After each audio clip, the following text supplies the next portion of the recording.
Thank you so much.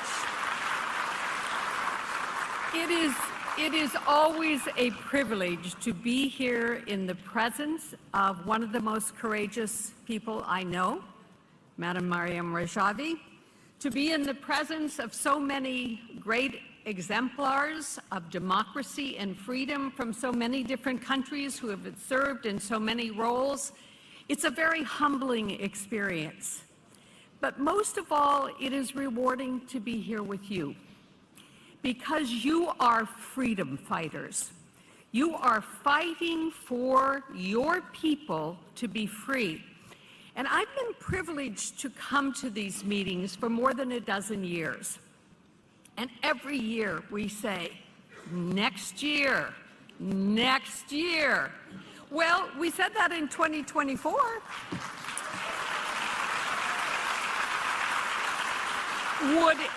Would anybody have believed when we met in Paris, I believe it was June 28, 2024, many of us spoke about the dangers of a nuclear Iran. We talked about the way in which Iran was the greatest supporter of terrorism against countries across the world, the destruction of Syria, the blowing up of Americans over decades ago, hundreds, thousands of people killed by terrorists who were getting money from Iran, even the war in Ukraine, children, women, old people being killed by drones that were produced in Iran and sent halfway across the world to fight a war in which they had no cause.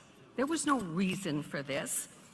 Who would have imagined on June 28th that this year we didn't have to worry about the centrifuges spinning?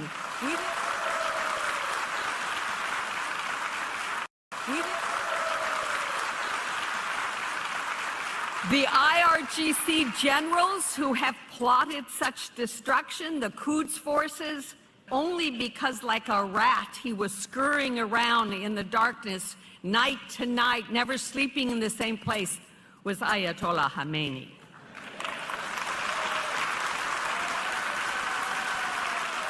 So we are living in a moment now when the future is here. We don't have to wait. It is happening now. The problem is, of course, that even though we hear, it's wonderful that the United States dropped bombs. I'm very happy that those Tomahawk cruise missiles and bunker buster bombs broke up Isfahan and Fordo and Natanz. But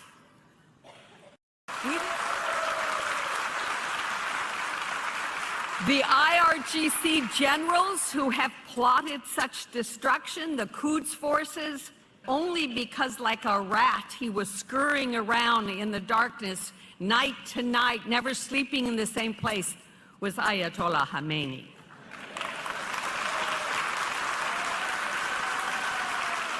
So we are living in a moment now when the future is here. We don't have to wait. It is happening now. The problem is, of course, that even though we hear, it's wonderful that the United States dropped bombs. I'm very happy that those Tomahawk cruise missiles and bunker buster bombs broke up Isfahan and Fordo and Natanz. But it is not enough to simply destroy bombs. It is not enough to simply kill a few leaders. What has to happen is regime change. And we need support for that.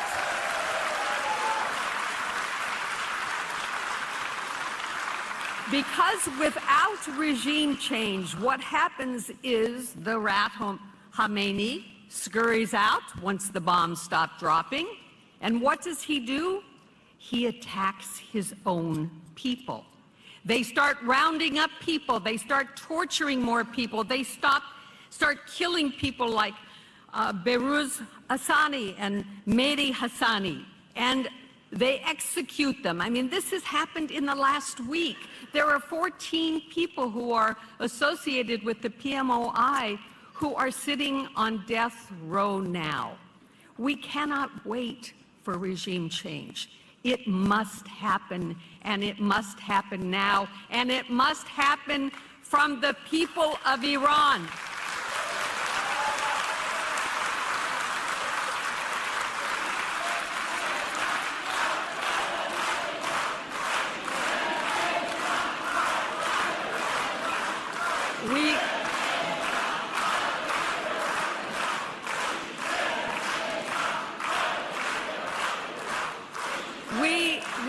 We will see this change, and we will see it because it is not just individuals, as many individuals as there are in this room, as many people as there are in Ashraf 3, as many very brave people who are in Iran, because it is very clear that none of the things that have happened over the last month could have happened without there being people in Iran who are helping fight this fight.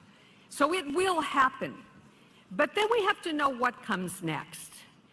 And I think it's very easy for governments around the world to say, well, all right, so we put the nuclear program back. We set it back, whether it's years, whether it's months, whether it's really a very significant long time. And so we've taken care of that. And the next thing to do is we need to negotiate a new treaty. We need to get together with Khamenei, and he has to come to the table, his people have to come to the table, and we're going to put in place a new treaty that is going to end these nuclear ambitions once for all. Well, fool me once, shame on you. Fool me twice, shame on me. There is no negotiating with people like the mullahs in Tehran. It cannot happen.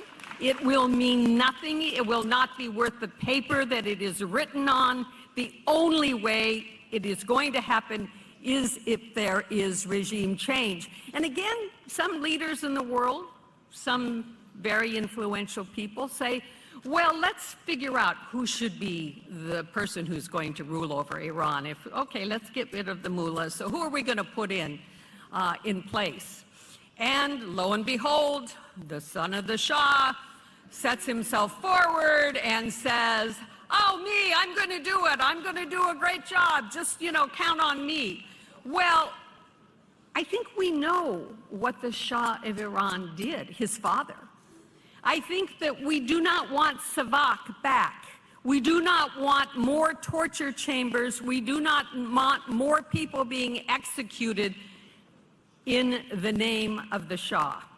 And there is nothing, there is nothing that says that this man leads a movement. There are not people in Iran saying, please bring back the Shah. Oh, yes, we want the Shah back. That's not happening. And so we have to look to the only alternative. And that alternative is a movement that has existed now for 60 years. It's changed over time. And in a leader who has shown not just her courage, but her commitment to human and civil rights, to equality for all, to a recognition that you cannot have a Ayatollah who is going to rule how people lead their lives, their private lives, who are going to tell women that they have to be covered in a certain way, that they have to defer only to males, that they can't even go out and live a normal life, that their word can't be trusted in a court of law, that they cannot have the same rights even to their own children. That is not the right way. We have to have leaders who believe in what we know are fundamental human rights. And in Madam Rajavi, we have that.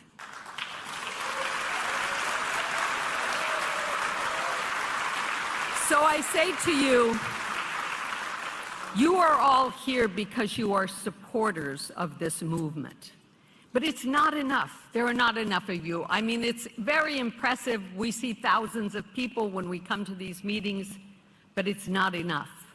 You have to go out and spread the word, and it has to get back beyond just this community.